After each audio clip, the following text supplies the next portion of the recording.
Oi, pessoal, tudo bem? Bom dia, boa tarde, boa noite. Não sei em que horário você está me assistindo, mas seja bem-vindo a mais uma aula de filosofia. Na aula de hoje nós vamos falar sobre a representação do mundo da fantasia. Como nós havíamos estudado anteriormente sobre a fantasia, aquilo que só existe na imaginação, hoje nós vamos falar sobre a representação da fantasia no teatro. Bom, então, quando uma história é criada, tá? Aqui no nosso livro didático, na página 12, fala que quando uma história é criada, ela pode ser contada de diversas maneiras, tá? As histórias, elas já são criadas, ó, há muitos anos. Há muitos anos as pessoas têm costumes de criar história. O nosso livro fala que há milhares de anos. E aí a pessoa, ela pode criar a própria história, ou ela pode pegar uma história que já existe e modificá-la. Então, quando nós criamos uma história, quando nós contamos uma história, nós podemos pegar fatos reais ou fatos da fantasia, coisas que não existem, que só existem no mundo da imaginação, graças à nossa criatividade, tá? Então, na história, as pessoas mudam o comportamento do personagem, a aparência. Eu dei o exemplo do Pinóquio, que é aquele menino, boneco de madeira, que quando ele mentia, o nariz dele, ó, crescia. Isso é real? Não, imaginário. E a aparência daquele personagem foi mudada a partir do momento em que ele tinha atitudes negativas, como a mentira. Então, o corpo dele, o nariz dele, né, uma parte do corpo, o nariz, e ó, crescendo. Então, nós temos esse superpoder de criar características, de mudar a fisionomia, de mudar coisas, né, em um personagem quando nós criamos uma história. Isso acontece na televisão, no cinema, né, no teatro, e os atores, eles apresentam, né, os personagens, eles apresentam, né, uma característica, eles assumem a personalidade do personagem, e eles mudam, se vestem, se caracterizam de acordo com aquilo que o personagem representa. E essas histórias, elas podem ser mais sérias, mais engraçadas, podem ser de fatos reais ou de fantasia. E aqui vocês estão vendo um cenário, né? Tem um castelo, uma princesa, um príncipe e um cavalo, e tem a plateia aqui, ó, aplaudindo, assistindo. E aqui fala que o teatro, ele é muito antigo no mundo todo. Na Grécia, ele era muito apreciado. Então, na Grécia, tinham teatros enormes, tinha o teatro de Epidauro, que foi um dos mais conhecidos, e o nosso livro fala que ele foi construído, ó, há aproximadamente 2.400 anos, e até hoje ele está em funcionamento. Até hoje, ó, é utilizado para ensinar grandes espetáculos. Olha só que interessante.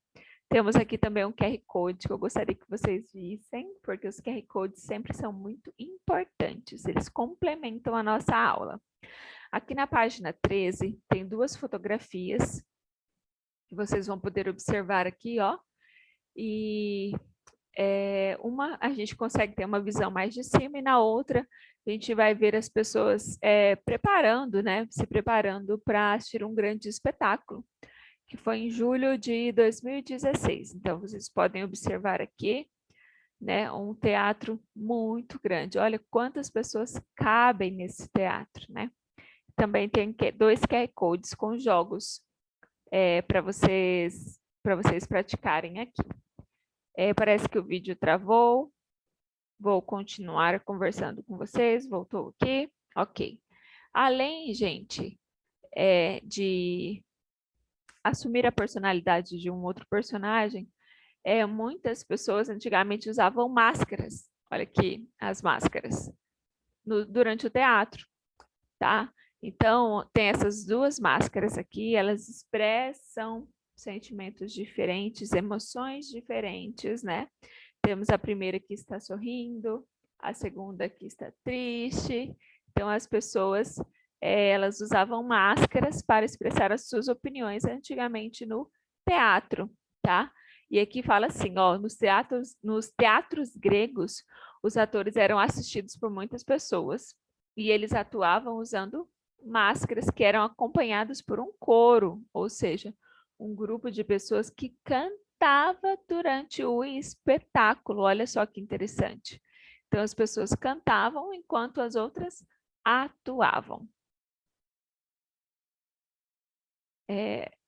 Vou interromper o compartilhamento rapidinho para eu ver sobre o vídeo. Deixa eu ver aqui. Vou interromper o vídeo e vou iniciar ele novamente, tá? Voltamos. Então, vou compartilhar a minha tela novamente com você. Nós vamos falar sobre 2 filósofos e sobre o que eles pensavam sobre o teatro, tá? Temos 2 jogos aqui, gente, que é referente, são quebra-cabeças, né? Que são referentes a esses 2 filósofos que nós vamos falar agora. Então, gente, na Grécia Antiga, o teatro ele era muito apreciado mesmo. Era uma das atrações, né, dos lazeres que essas pessoas tinham. Então, o nosso livro fala que por mais ou menos 2.400 anos, 2 filósofos escreveram sobre o que? O teatro. De tão importante que era, eles dedicaram tempo para escrever sobre o teatro.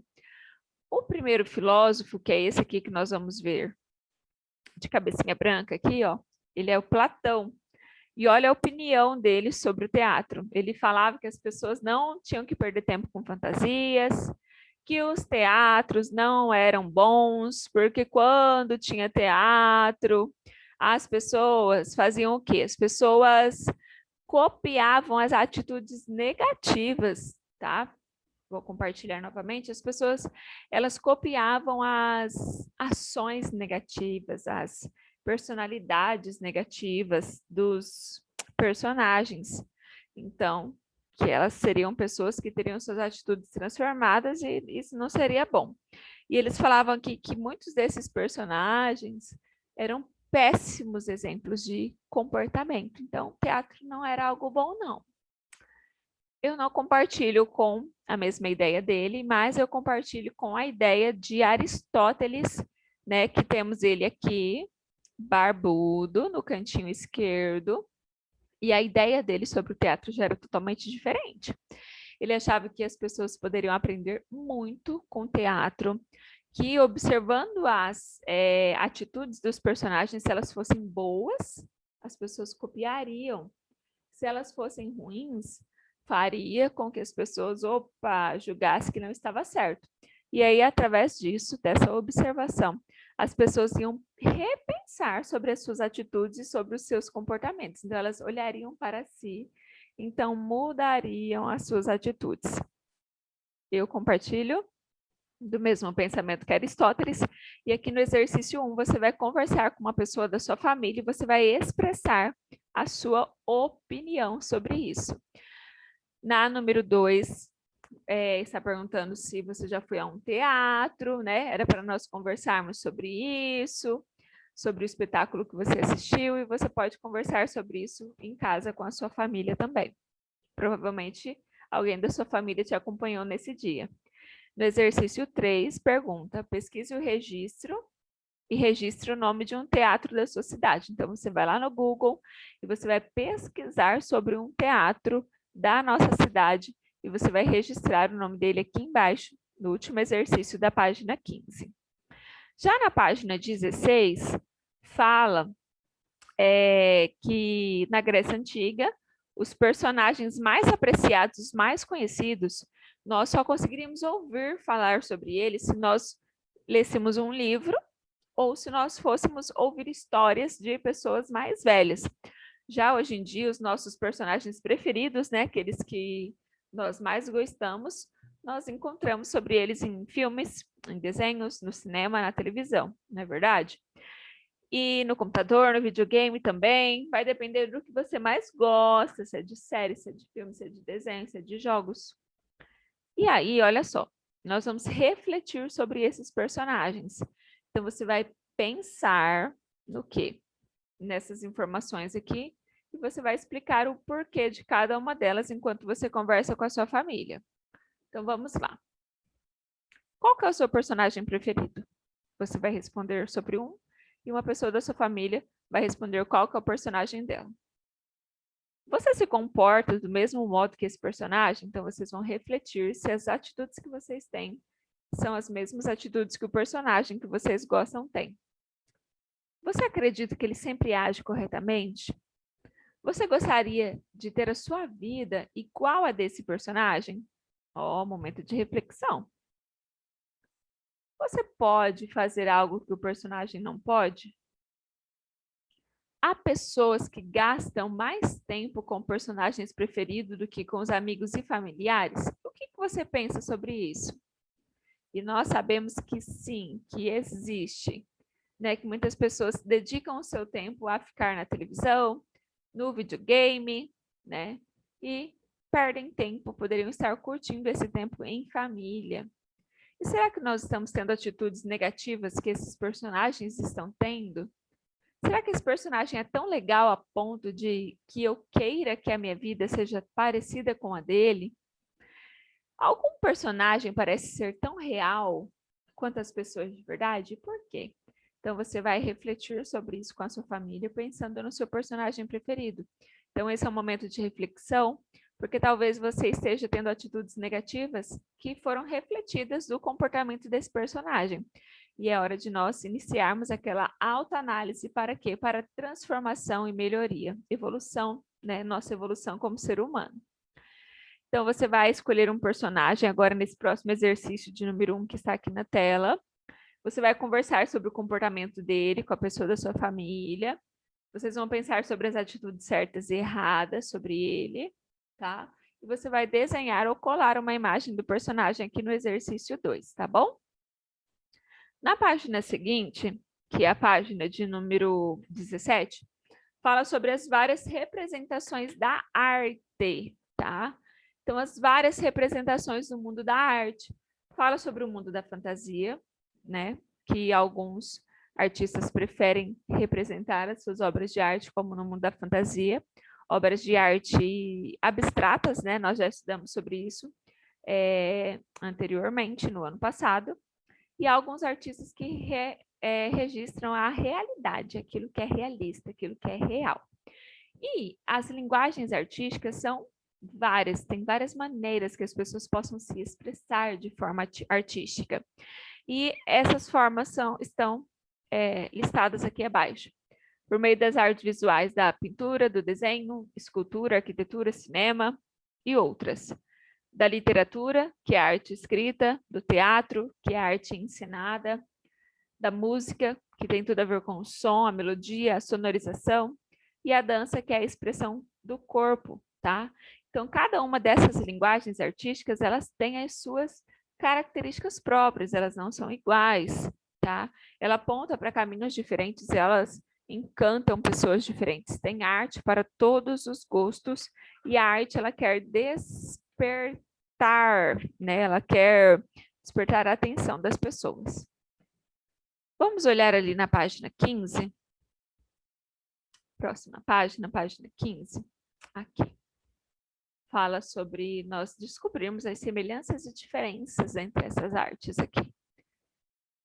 Qual é a diferença entre andar e dançar? Converse aí com a pessoa que está do seu lado, na sua casa. Qual é a diferença entre falar e cantar? Escrever e desenhar? A escrita é um código, o desenho, né, é outro. A pintura e a fotografia. Qual que é a diferença entre a pintura e a fotografia, gente?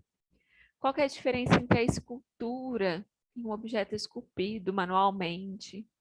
Qual que é a diferença entre um personagem, aquilo que é uma imagem computadorizada, uma inteligência artificial? Qual que é a diferença disso para um ator que representa, né, um ser humano, que simboliza um personagem? Qual que é a diferença entre tudo isso?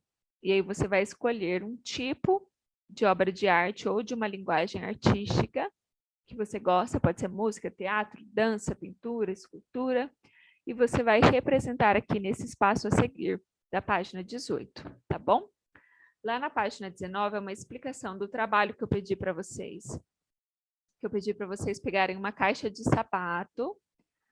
Vocês vão abrir, né, fazer uma abertura na caixinha de sapato, vocês vão tirar a parte da frente da caixinha do sapato e vocês vão colar a abertura do cenário que tem lá no material de apoio, parecido com esse daqui que vocês estão vendo. Aí vocês vão pensar em uma história, vocês vão escrever o diálogo dessa história e vocês vão criar o personagem dessa história, tá? E eu vou fazer a correção. Queria que vocês fossem criativos, né, na hora de tanto criar a história quanto na hora de criar o personagem, que vocês fizessem essa caixa com muito carinho, tá? E que vocês enviem para mim essa história lá na escola, pode ser escrito à mão, pode ser digitado com a ajuda da sua família, tá? Você é quem vai decidir junto com a sua família. E vai ser um trabalho que eu solicitei. Lá na página 20 é a finalização do nosso conteúdo de filosofia, tá? Que fala assim para você contar para os seus familiares e amigos o que você aprendeu sobre as nossas aulas sobre sonho, o sonho real, aquele que vem de dentro do coração, que nós precisamos de persistência para realizar, o sonho imaginário, que é aquele que nós temos quando nós dormimos e acontecem coisas no nosso sonho, coisas que não aconteceriam na vida real, o sonho imaginário, aquele de quando a gente cria uma brincadeira, tá? E por isso você vai utilizar os bonecos do teatro, sabe aquele que você confeccionou para mim, para o trabalho? Você vai utilizar esses bonecos para você contar sobre o sonho. E você vai escrever aqui embaixo, no lápis na mão, uma coisa que você aprendeu, uma coisa muito importante, que você aprendeu pensando e também conversando com os colegas, comigo, né, com a sua família, que você aprendeu sobre o sonho, a fantasia e a arte, tá bom? E aí aqui está escrito assim para você observar a manifestação dos sonhos, da fantasia, da arte em situações do nosso dia a dia. Assim você vai poder fazer novas descobertas a respeito desses assuntos. Então, gente, a arte, o sonho, a fantasia está presente em nosso dia a dia. É só nós olharmos com muito carinho, com muita atenção para as coisas do nosso dia a dia que nós vamos perceber. Essas crianças estão brincando aqui com uma lanterna, estão fazendo sombra na parede. Com isso, elas já podem montar uma encenação, um diálogo. Tudo isso é arte, tá bom? Espero que vocês tenham gostado da nossa aula. Fiquem com Deus, um beijo, cuidem-se, até a próxima.